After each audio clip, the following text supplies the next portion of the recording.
guys, balik lagi di channel Banteng Mas. Saya Arif. Saya mau ngejelasin dikit nih soal shock yang kita punya. Nah, kenapa saya mau menjelaskan? Jadi kadang kita kesulitan banget ketika kita ada customer yang bertanya, kemudian kita harus menjelaskan lagi secara berulang-ulang. Nah, karena sudah ada YouTube nih, kita mau coba bagi pengalaman, share kenapa ada merek ini, kelebihannya apa aja lewat YouTube. Jadi ketika ada orang yang bertanya, kita persilakan untuk nontonnya aja. Atau bagi yang pengen tahu kemajuannya ada apa aja sih, ada jenis-jenis apa aja juga, sebelum ke bengkel request sesuatu, paling nggak ada yang keisi lah di pikirannya, ada merek ini. Jadi pilihannya nggak cuma satu, pilihannya nggak cuma dua, ternyata pilihannya juga cukup banyak. Nah, ini bagi penggemar VX80. Kenapa VX80? Karena kebetulan setiap kita nge-review tentang VX80 Land Cruiser, walaupun umurnya udah cukup berumur, ternyata viewersnya banyak. Jadi ya oke lah, karena viewersnya banyak, sepertinya kontennya kalau VX80 apapun yang berbau Land Cruiser VX80 ini selalu menarik, selalu ditunggu. Jadi kita coba ajukan pembahasan tentang mobil itu dulu. Nah, di VX80 pastinya kalian pernah tahu ada shock dari All Man Emu. All Man Emu juga ada dua, ada Nitro, ada Sport. Kemudian ada BP51 gitu. Nah, shock ini orang jarang dengar, makanya saya coba bahas di sini. Orang taunya kalau di merek Tough Dog ini itu hanya shock steer-nya. Nah, makan taunya 4-way. Jadi setiap ada customer telepon, punya nggak shock 4-way buat VX80? Biasanya kita langsung tanya, apanya Pak? Shock steer atau shock absorbernya? Nah, banyak kan customer kadang, itu shock steer, masa lu nggak tahu? Nah, iya bukan yang nggak tahu sih, karena 4-way itu sebenarnya adalah nama perusahaan dari Tough Dog. Jadi kalau di Australia itu 4-way itu adalah nama perusahaannya, dan Tough Dog adalah nama produknya dari perusahaan 4-way. Jadi 4-way LTD ya, limited ya, kayak itu perusahaan. Nah, oke, cukup soal itu. Nah, di depan saya ini ada 3 shock Tough Dog yang saya mau jelaskan. Di salah diantaranya ada shock standarnya dari VX80. Nah, untuk menentukan shock yang baik itu yang lebih durable, terutama untuk off-road, baik juga off-road atau on-road, dan sesuai budget, bedanya apa aja sih? Saya mau jelasin. Terutama itu, kalau dari shock aftermarket itu, untuk durability-nya itu biasanya dinilai dari gedenya size shock.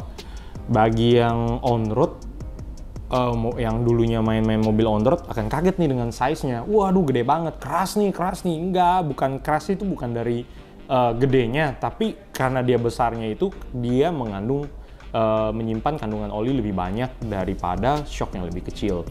Kenapa harus kandungannya lebih banyak? Karena seperti misalnya kalian manasin minyak di atas wajan, kalau minyaknya dikit kan lebih cepat berbuih. Karena lebih cepat berbuih, akhirnya kan ada buih itu yang rusak, kadang si rodnya itu sama si bornya itu dia bertemu, jadinya scratch, baret, kayak gitu. Nah, dengan kandungan oli yang lebih banyak, otomatis shock di dalam oli lebih cepat, lebih sulit untuk panas. Karena dia sulit lebih panas, tidak ada bubble. Karena tidak ada bubble, shocknya lebih awet, tidak ada yang rusak seal apa segala macam. Nah, kemudian juga yang terutama dari suspensi itu yang penting adalah piston rodnya. Piston rod itu adalah pistonnya itu, kalau kalian lihat yang kayak ada batangan yang chrome itu, nah itu piston rod. Nah, piston rod itu makin gede size-nya, dia makin sulit panas. Jadi ada dua, kita butuh kandungan oli lebih banyak, kemudian piston rod yang lebih besar supaya shocknya tidak cepat panas. Kalian kalau gesekin misalnya stick kecil gitu kan, kita gesekin dengan kecepatan yang tinggi, karena kan si shock kan main tuh, ada kalau lewat jalan tol mainnya dikit-dikit tapi cepet.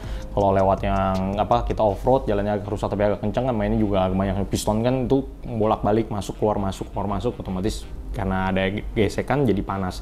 Makin gedenya piston, dia makin sulit panas gitu. Nah, di depan saya ada 3.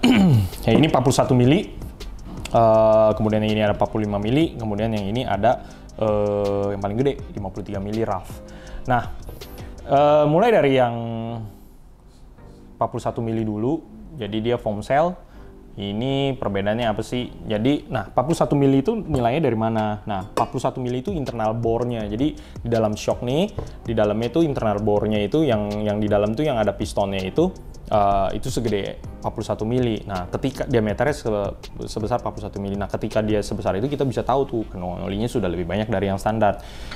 Kalau secara kasat mata kita bisa lihat aja size-nya udah lebih gede gitu kan dibanding yang standar. Otomatis yang ini lebih banyak mengandung oli dibandingkan ini. Nah, kemudian uniknya si Tough Dog ini, lihat tiga-tiganya. Ini shock gas standar dari VX80, ditaruh aja juga dia langsung mekar. Jadi dia langsung rebound-nya langsung core full. Sedangkan ini enggak. Jadi di Tough Dog ini dia ada namanya rebound stop. Jadi kalau disebut di website itu namanya hydraulic rebound stop. Nah, untuk VX80 dengan solid axle dengan karakternya goyangannya agak banyak walaupun dia lebih nyaman dibanding mobil Amerika yang masih solid axle, tapi dia masih ada goyangan itu dan bobotnya berat. Nah, jadi ketika ini per dipasang dan shock dipasang, itu per akan kompres dan rebound, ya kan? Nah, si shock juga namanya shock absorber, dia akan mengabsorb dari per yang kompres dan nge-rebound. Nah, karena dia ada rebound stopnya, dia otomatis reboundnya lebih pelan. Bukannya pelan, stop malah. Jadi si per itu begitu dia kompres, kita lewatin posisi tidur, begitu kita ngelewatin posisi tidur dia nge-rebound.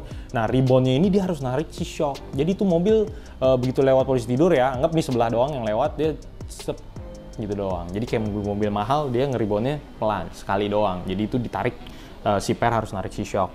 Nah, kemudian di dalam sini tuh dia olinya itu selain untuk oli high temperature, dia juga all weather oil. Jadi kadang ada customer dari kita yang beli mobil di sini, terus kemudian dia ingin ke keliling dunia. Jadi ketemu daerah-daerah yang dingin gitu kan, kayak kalau kalian lihat di channelnya Pak Hauke, dia kan ada masalah tuh sempet di mana? Oli-olinya yang membeku, oli-oli mesin. Jadi dia harus ganti sesuai dengan oli yang di daerah tersebut yang lebih banyak musim dinginnya. Gitu. Nah, di sini udah all weather oil. Jadi tidak akan ada masalah. Nah, itu kendala-kendala kayak gitu kita nggak akan ketemu lagi di shock ini. Nah, walaupun di Indonesia kebanyakan panas, tapi ya udah all weather oil. Artinya shocknya bisa digunakan di segala macam cuaca. Nah, kemudian dia di website dia tulis 4 tahun garansi atau 3 tahun garansi untuk pemakaian komersial. Jadi kalau ke pemakaian rekreasional itu rekreasi, dia kayak kita misalnya pakai buat 4x4, kadang buat overland segala macam, dia garansi 4 tahun. Tapi ya di Indonesia sayang sekali kita hanya bisa garansi 1 tahun karena dengan term dan kondisi tertentu beda negara, kita hanya bisa kasih 1 tahun karena terkadang shock di Indonesia itu suka berpindah-pindah tangan. Nah, kalau berpindah tangan biasanya kita udah nggak kasih garansi lagi karena takut dari pemasangan dan lain-lain yang bikin damage, ya kita juga nggak tahu dari pemakaiannya gimana segala macam. Dan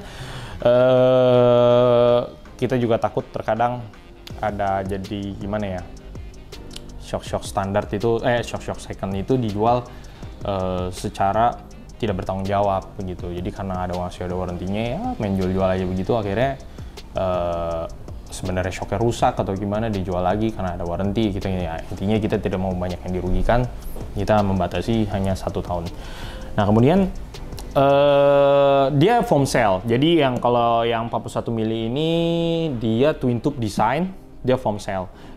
Jadi dia valving di dalam itu dia ada foam. Jadi ketika panas, olinya panas, kita jalan jauh dan dia bergesekan terus, dia ada namanya foam cell. Jadi itu memecahkan si bubble-bubble-nya itu. Jadi ini benar-benar durable banget nih shock ini.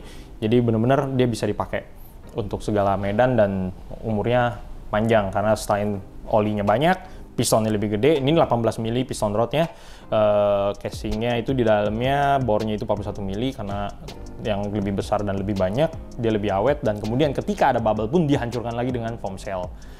Nah, kemudian selain ini kita mau tawaran lagi, ada lagi ini yang 45 mili adjustable.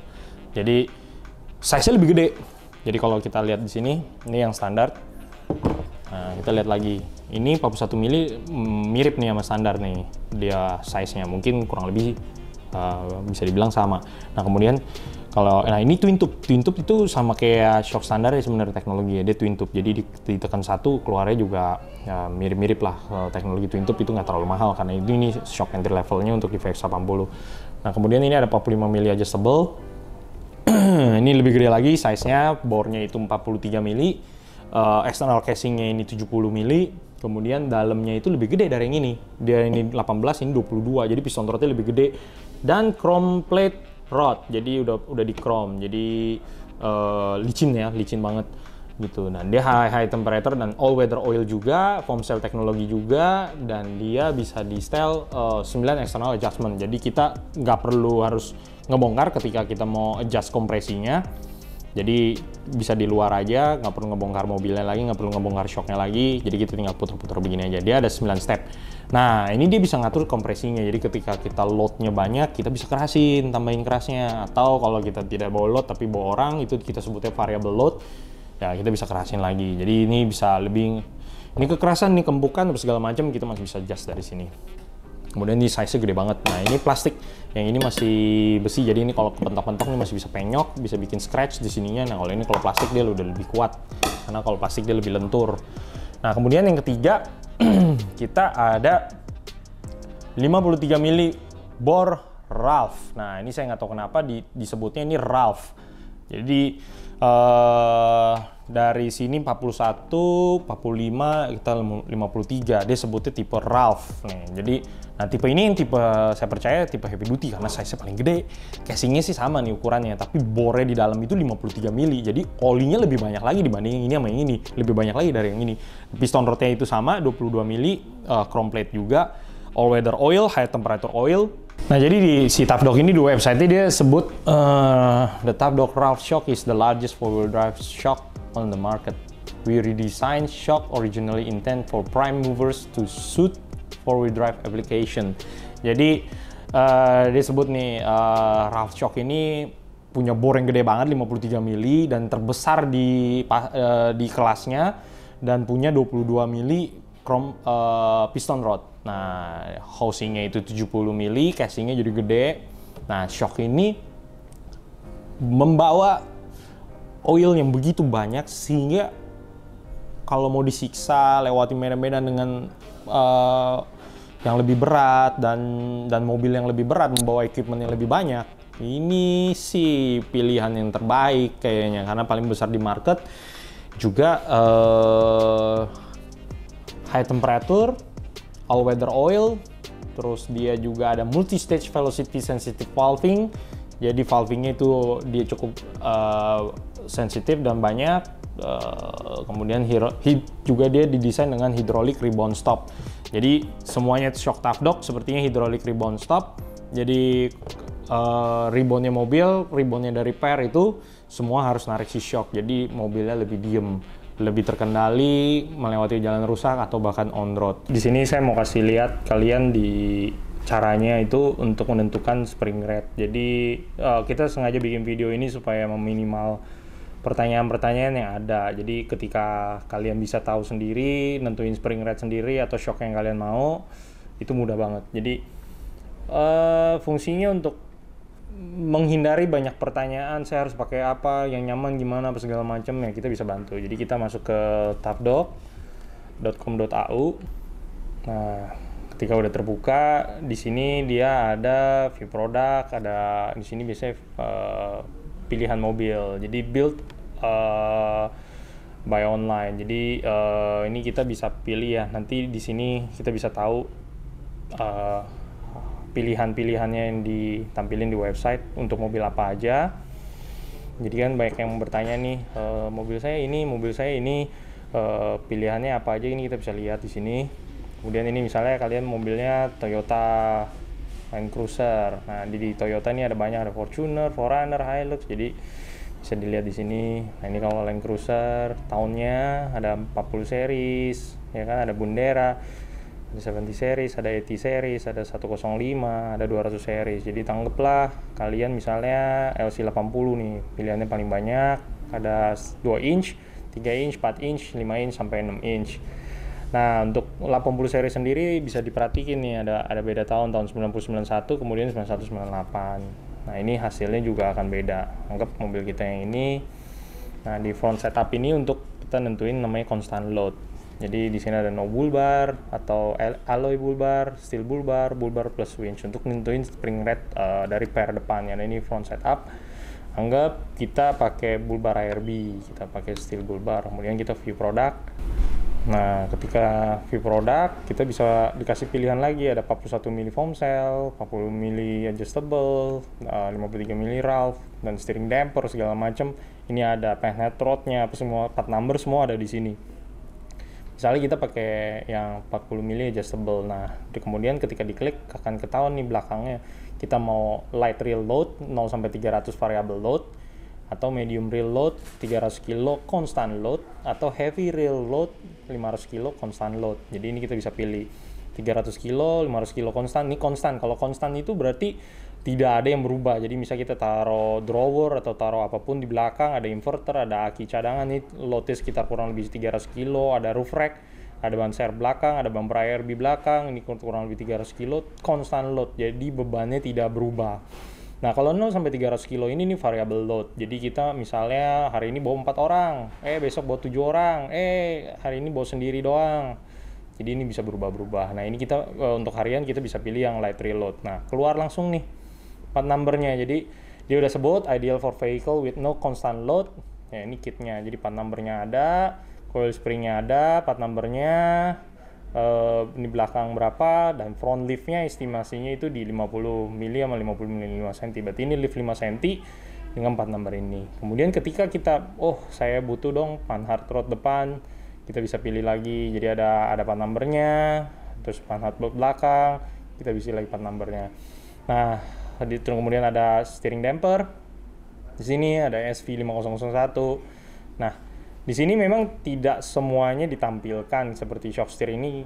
Untuk di VX80 kita ada 3 part number, tapi ini dia kasih yang biasanya best sellernya dia. Tapi untuk menentukan part number yang pair dan suspensi ini tidak akan salah. Jadi kalian ketika nanya ke sales kita tinggal tanya aja, Mbak, ada nggak lift 2 inch untuk VX80 tahun sekian, TDC 948L dan TDC 949L. Hasilnya udah pasti segini. Nah, ketika cek stok begitu ada, ya silakan tinggal beli. Nah, kemudian kita bisa ganti-ganti di sini. Jadi kita ganti nih misalnya ke 3 inch lift ya kan. Terus kemudian nih ABS non ABS ini karena kita harus beli selang remnya lagi. Ya anggaplah ABS braided ya. Karena braided sekarang udah nggak terlalu mahal, kita bisa pakai Hell. Nah, ini kita pakai steel bull bar lagi. Setupnya kayak tadi. Kita pilih shock yang tadi juga, pilih spring rate belakang juga yang sama. Nah, ini shocknya sama nih. Jadi kita bisa pakai shock yang sama, tapi coil springnya tetap beda part numbernya. Nah, ini yang dibutuhkan apa aja sih di sini? Jadi ada coil spring, ada suspensi, kemudian ada caster correction, ada panhead rod depan, panhead belakang, braided hose. Nah, ini estimasi tingginya 3 inch. Jadi kalian nih bisa tahu nih dari sini. Gampang banget. Jadi tinggal tanya ke kita apa yang dibutuhkan, tinggal WhatsApp aja. Kalian bisa pelajarin sendiri di websitenya, belajar sendiri lebih baik, pengetahuan makin luas. Nah, kebanyakan yang nanya kan, yang 2 inch tadi kok cuma pair sama shock. Iya, nggak butuh caster correction, nggak butuh panhead rod, tapi kalau butuh tetap ada dan tetap bisa dijual. Jadi itu masih optional juga. Nah, kalian tentunya udah tahu dari video-video sebelumnya caster correction sama panhead rod gunanya apa. Oke, mudah-mudahan bisa membantu. Tinggal pelajarin di website-nya, gampang banget, tapdoc.com.au. Kita bisa masuk ke sini. Nah, selain Tapdoc juga ada RAW. Kita bisa masuk ke RAW. Di sini ada online kit builder-nya juga, ya kan. Jadi ini website-nya RAW 4x4. Kita bisa masuk ke online kit builder-nya nih. Jadi akan keluar tampilannya kurang lebih sama kayak di Tapdoc. Pertanyaannya juga umumnya sama untuk menentukan spring rate-nya. Nah, ini udah terbuka, jadi bisa dilihat nih, bisa masukin juga ya kan, mobilnya Land Cruiser 80 series ya kan. Nah, ini dia lebih lengkap lagi tuh, dia tanya tahunnya berapa, sama aja kayak tadi, tahun berapa nih mobilnya, ya kan, 1991, 1994, ini mungkin sedikit lebih detail dia. Ini ada wagon, ada apa lagi nih? Oh, ini ada 4 inch lift, ya kan? Kita baca aja nih. Nah, di sini kita bisa lihat. Nah, kemudian depannya kita pakai apa? Nah, ini sama semua. Jadi akan keluar part numbernya, spring rate-nya berapa, apa segala macam itu jelas. Nah, kalian bisa pelajarin sendiri. Selain itu juga di Allman Emu juga ada website dari Australia, dia ada. Jadi kalau kita mau belajar tuh gitu, ini lebih gampang. Toyota termasuk Land Cruiser 80 series. Nah, kalau di Allman Emu cuma satu nih dia nih. Nah, tapi dia lebih detail ke engine. Nah, kemudian steel bull bar, no winch, ya kan, steel bull bar aja. Kita bisa submit. Nah, ini keluar lagi juga. Ini mau pilihannya mana? Front lift 50 mili, 50 mili. Steel bull bar and carrying load 0 kilo to GVM. Berarti ini belakangnya 0. Kita nggak ada apa-apa. Nah, ini keluar nih part numbernya. Tak. Oke, guys. Jadi, nah di OME ditulis if required caster correction kit. Ini 2 inch. Kalau diperlukan, catat kalau diperlukan. Jadi buat apa buang-buang duit kalau tidak diperlukan. Oke, ini 200 kilo GBM, if required juga. Jadi ini ada keterangannya, kita bisa baca. With loads, nah ini variable loadnya dia ke 200 ke 400 kilo. Jadi tiap merek beda-beda speknya, tiap brand juga beda-beda. Kalian bisa pelajarin, tentukan sendiri suspensi mana yang kalian mau pakai dari mereknya. Ini bisa membantu lebih banyak. Di VX80 beda tahun, beda per, beda part number. Enaknya kalau ke tempat kita paling nggak kalian sudah diisi, kalian nanti saya kasih contohnya di review itu kira-kira di website kayak gimana, gampang banget. Itu part numbernya tinggal dicek ke salesnya kita, nanti sales kita tinggal kasih tahu harga dan stoknya. Itu lebih mudah sekali dibanding kita harus menjelaskan satu-satu. Nah, buat info aja, spare-nya Tough Dog untuk VX80 aja, untuk 2 inch, itu ada 12 atau 11 part number untuk depannya aja. Untuk belakangnya itu dia ada 11 atau 12 lagi part number untuk VX80 setinggi 2 inch aja. Jadi kalian harus bener-bener nentuin nih, bener-bener jangan sampai pere salah, akhirnya nyalain shocknya, akhirnya nyalain mereknya, tapi coba kalian belajar menentukannya sendiri, cek ke kita availability-nya. Semoga ini bisa membantu, semoga video ini bisa membantu. Jangan lupa subscribe, sama ketika ada pertanyaan boleh komen yang jangan yang memberikan menyudutkan gitu ya. Kalau bisa komennya yang bagus-bagus, misalnya orangnya kurang ganteng, lampunya kurang terang, mic-nya kurang jelas, ya itu membantu lah bro. Tapi kalau mau menyudutkan atau memberikan negatif, ingat saya juga bukan yang tahu segalanya. Kalian kalau bisa memberikan informasi yang baik lewat komen juga untuk membantu untuk kita belajar lebih baik lagi. Oke guys, sampai di sini videonya, semoga jelas. Thank you.